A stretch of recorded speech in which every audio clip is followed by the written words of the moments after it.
আমার ও লক্ষণের কথাই বলে। শ্রীমদ্ ভাগবত পুরাণ প্রভৃতি পাঠ মনোযোগের সহিত শ্রবণ করিতেন এবং আখ্যায়িকাগুলি হুবহু বলিতে পারিতেন।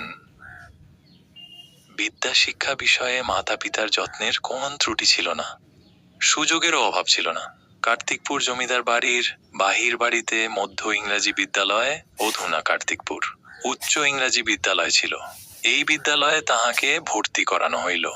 তিনি অন্যান্য ছেলের ন্যায় স্কুলে যাতায়াত করিতেন, কিন্তু বিদ্যা শিক্ষা বিষয়ে তাহার তত মনোযোগ ছিল বলিয়া মনে হয় না, কারণ বেশি দিন বিদ্যালয়ে শিক্ষা লাভ করেন নাই। তিনি সাধারণ বালকের মতো চঞ্চল ছিলেন না। মাঠেই হোক, কি গৃহাভ্যন্তরেই হোক, কি বিদ্যালয়েই হোক, সর্বত্রই তাহার চরিত্রে স্বাভাবিক স্থৈর্য, গাম্ভীর্য ও সরলতা পরিলক্ষিত হইত।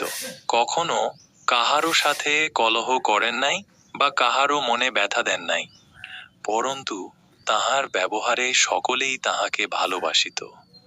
মাতা পিতা, জ্যেষ্ঠ ভ্রাতা ভগিনী প্রভৃতি গুরুজনদের প্রতি তিনি একান্ত শ্রদ্ধাপরায়ণ ও অনুগত ছিলেন। সর্বদাই উচ্ছৃঙ্খলতা পরিহার করিয়া চলিতেন, কনিষ্ঠদের প্রতি স্নেহপরায়ণ ছিলেন। বাহিরের কাজকর্ম তিনি নিরলস হইয়া করিতেন, কিন্তু মন যেন অন্তর্জগতের কাহারও অনুসন্ধানে ঘুরিয়া বেড়াইত। আমাদের জ্যেষ্ঠা ভগিনী বলিয়াছেন। ঠাকুর শ্যামাসঙ্গীত খুব ভালোবাসিতেন। তিনি ঠাকুরের প্রায় সমবয়সী ছিলেন। ভগিনী ঠাকুরানী অতি সুমধুর স্বরে গান করিতে পারিতেন। তিনি যখন মালসী গান করিতেন, ঠাকুর তখন একাগ্রচিত্ত হইয়া তাহা শুনিতেন এবং তন্ময় হইয়া যাইতেন। কখনো কখনো নিজেও তাহার সহিত গান করিতেন। ঠাকুরের বয়স যখন 8 কি 9 বৎসর, তখন তাহার পিতৃদেব রাধা মাধব বিদ্যালঙ্কার মহাশয় স্বর্গারোহণ করিলেন। তাহার দেহ রক্ষার কিছুকাল পরে তাহার গুরুদেব মৃত্যুঞ্জয় ন্যায় পঞ্চানন মহাশয় রোগাক্রান্ত হইলেন। ঠাকুরের জননী কমলা দেবী তাহার ইষ্টদেবকে দেখিবার জন্য পুত্রদ্বয় রাম ও লক্ষণ সহ জবসা গেলেন।